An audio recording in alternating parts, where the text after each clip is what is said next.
Един приятел имаше Чичо, който имаше много пари. Но винаги беше нещастен, когато се виждаха, и винаги казваше колко е беден. Рядко се виждаха, но приятеля ми помни, че в началото, като го видял, му казал как няма пари и колко бил нещастен, че приятелите му имали скъпи коли, а той нямал. След няколко години пак се срещнали и си говорили. Чичо му пристигнал с нова скъпа кола, но отново бил разочарован и нямал пари.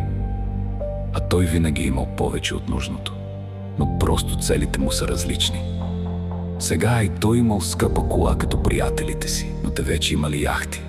Човека нямал пари. След години отново се срещнали на яхтата на Чичо му, но той отново бил много тъжен и с малко пари. Всичките му приятели вече имали самолети, а той нямал.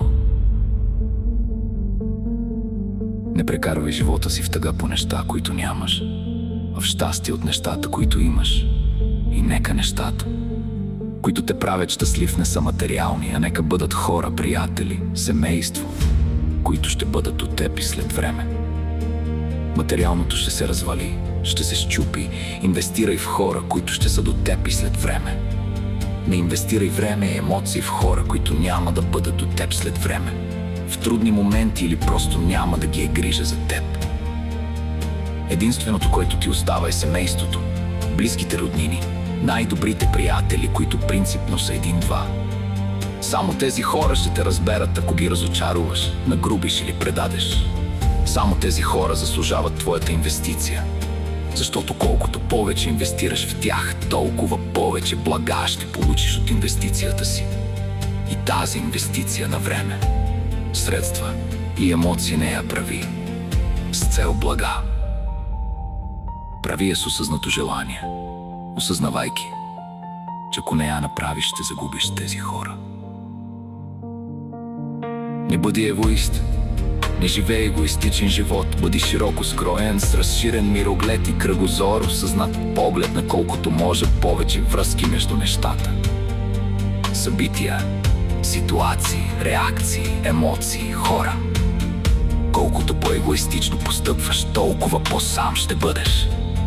Един ден, живот и здраве, да остарееш, че се чудиш защо и как така стана, че си сам и никой не те търси да те пита как си, как мина деня ти. Не се подлагай по изкушение от всякакъв тип. Всеки избор има своите последствия върху пътя на твоя живот и върху хора, с които вървиш по него. Много лесно можеш да завиеш и да тръгнеш по друг път и да се окаже, че уж вървите заедно и гледате в една посока, а всъщност си се отклонил от общия път и си поел по свой. Колкото по-малко време, емоции и средства даваш за един човек, толкова по-малко ще получаваш